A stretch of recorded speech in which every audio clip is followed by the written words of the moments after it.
O fazendeiro Arlindo Gabriel teve um desses contatos imediatos na Serra do Alegre, no município de Baipendi, no sul de Minas. Nós vamos começar a subir esta serra para chegarmos ao local onde o senhor Arlindo fez um contato de terceiro grau com os tripulantes de uma nave extraterrestre. Segundo os estudiosos, esse é um dos acontecimentos mais importantes da ufologia brasileira.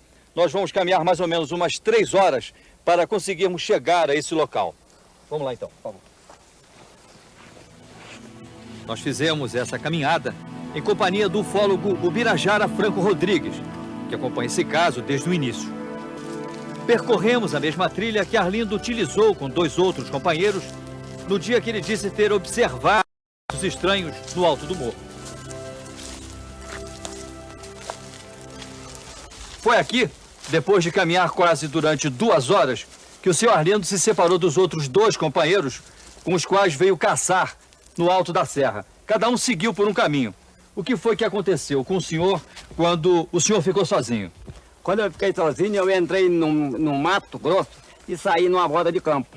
Então lá eu vi um relâmpago quando desceu atrás de um espigão de campo. Então eu fui lá para ver o que tinha nesse lugar. E o que o senhor viu? Aí eu vi um aparelho em forma de poste dessa largura.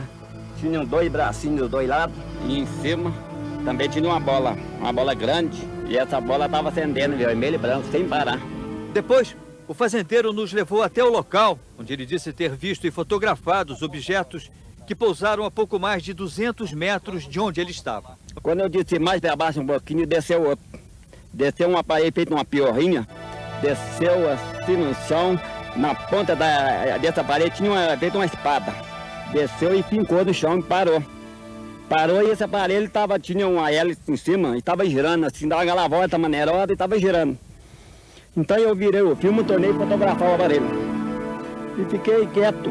De repente aquele fez assim, deu um sopro, transformou uma fumaça bem alvinha, branca, ficou parada a fumaça. Então eu fotografei a fumaça também. Quando eu desci de pouco a pouco ali atrás, mais ou menos ali, desceu um outro de cima, veio, desceu uma certa distância assim, foi cambaleando assim, desceu, parou no chão e ficou quieto. Vim caminhando um pouco, caminhando para cá, depois eu escutei um barulho, assim, assim, veio do motor afogado. Quando eu olhei para cima, desceu aquele aparelho, um aparelho grande. Maior, né? Maior, branco, ele dá um corpo de 2 ônibus. Quando eu fui para fotografar, o aparelho veio, um relâmpago em mim, me chegou a vista.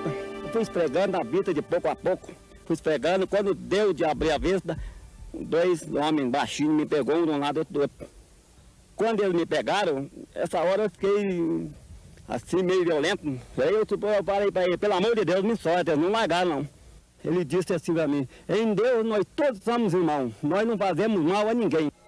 E quando eu entrei dentro do aparelho, então eu achei 2 homens, tinha 2 homens sentados numa poltrona, assim, batendo máquina. Não estava instalando, batendo.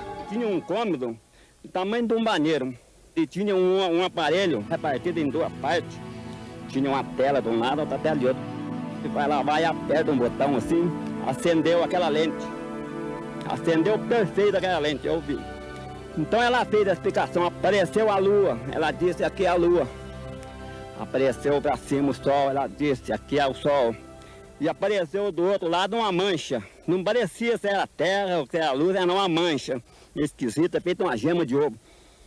Então ela falou, aqui é onde nós estamos.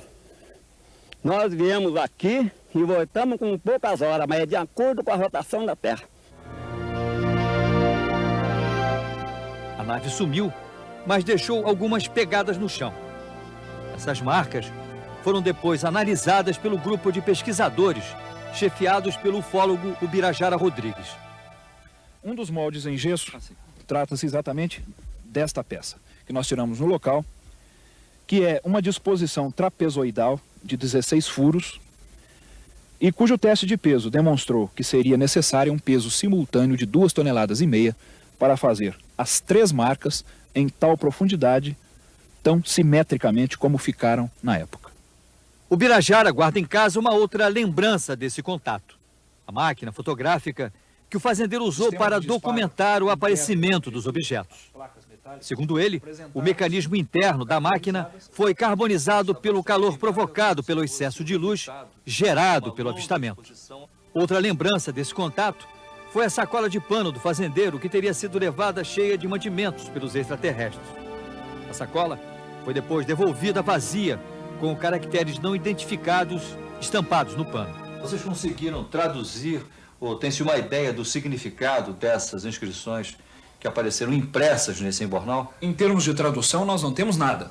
Mas o que há é que existe uma certa relação desses caracteres com caracteres hebraicos arcaicos. Mas tradução ainda não conseguimos. Existe alguma semelhança? Existe uma semelhança dos caracteres até com alguns trechos dos pergaminhos de Qumran, dos pergaminhos de Mar Morto.